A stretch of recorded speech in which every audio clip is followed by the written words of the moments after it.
Vous avez un groupe qui peut être petit ou grand. Alors maintenant qu'il est constitué, qu'est-ce qu'on va faire avec? Je suis Jean-Michel Cornu, spécialiste de la coopération et de l'intelligence collective. Et aujourd'hui, dans le cadre de l'encyclopédie vidéo de la coopération, eh bien, on va voir quoi faire avec un collectif. Alors, il y a beaucoup de choses qu'on peut faire, mais une première chose déjà très intéressante, c'est de trouver des solutions à peu près tout.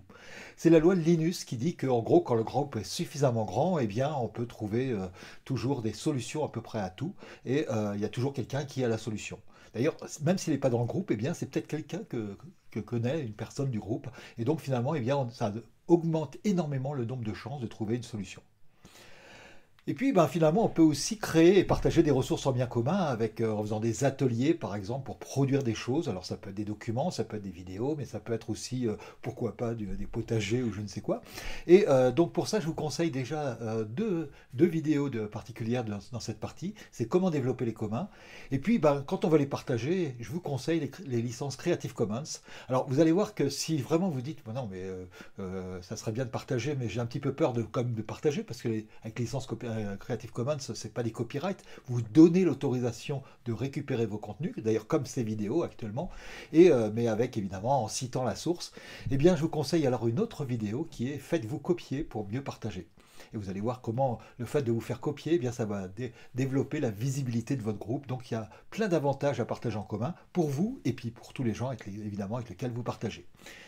Troisième chose, eh bien, on peut animer des débats en intelligence collective avec un grand nombre de personnes pour trouver des tas de choses. Alors vous allez voir, il y a déjà un truc de vidéo d'animation pour comment animer un débat en intelligence collective.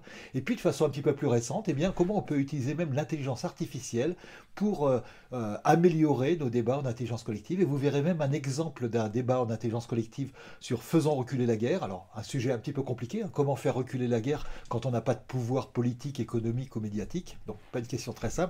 Eh bien, faites avec toutes les personnes qui me suivent sur YouTube, mes vidéos, mon blog, Facebook, LinkedIn, et aussi eh bien, avec un certain nombre de personnes qui ont un petit peu de mal à participer parce que la plupart sont mortes. Mais comme l'intelligence artificielle a lu tout Platon, eh bien, vous allez voir que bah, elle peut, comme ça, de cette manière-là, arriver à dire qu'est-ce qu'aurait dit Platon dans tel aspect ou dans tel aspect. Alors, c'est évidemment pas Platon qui le dit, mais ça peut être inspiré d'eux, Platon, Confucius, Léonard de Vinci, Einstein, et avec quelque chose amusant, puisque dans l'intelligence collective, dans les débats, on va réagir sur les autres, eh bien, finalement, Platon peut très bien dire, ah oui, alors finalement, Léonard de Vinci a dit ça, et ça me fait penser à telle chose, ou alors quelqu'un parmi vous a dit ça, et finalement, eh bien, ça me fait réagir.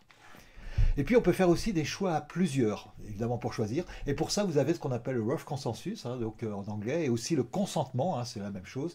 Et vous allez voir comment eh bien, on va décider de façon assez intelligente, au lieu d'essayer d'avoir un vote où on va finalement exclure bah, les 49% qui auront voté différemment, ou alors eh bien, en essayant désespérément de trouver un consensus. Non, non, avec le consentement, vous allez voir, on peut faire des choses très intéressantes.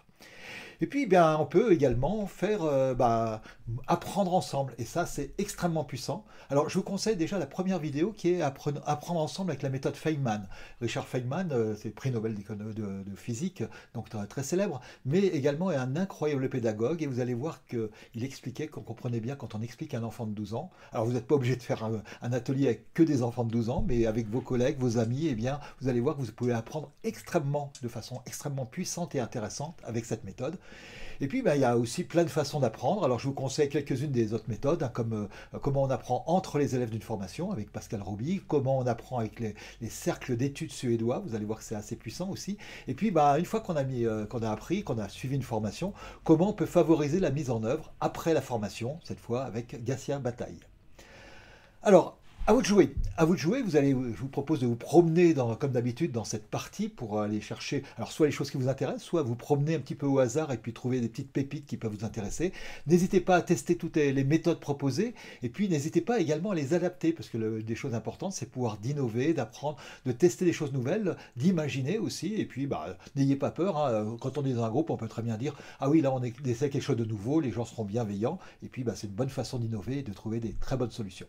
Et évidemment, n'hésitez n'hésitez pas à me les mettre en dessous dans les commentaires, parce que je lis tous les commentaires et c'est extrêmement intéressant pour pouvoir les partager aussi avec les autres, comment vous avez mis ça en œuvre. Vous pouvez bien sûr vous abonner avec la petite cloche pour être prévenu des prochaines vidéos sur YouTube. Vous pouvez liker sur YouTube, sur LinkedIn, sur Facebook, et sur mon blog et tous les endroits évidemment où vous regardez ces vidéos, y compris d'ailleurs tous les amis qui publient sur leur propre blog et sur leur propre page Facebook ses propres vidéos.